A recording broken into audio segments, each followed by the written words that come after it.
or just any old hole. Plant seeds in it. Paint your face with it.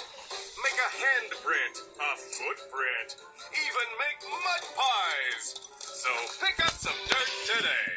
Dirt by nature.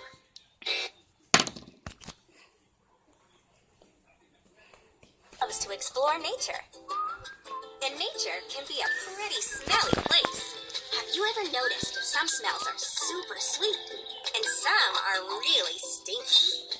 These scents are important because they say, come over and hang out with me, or stay away.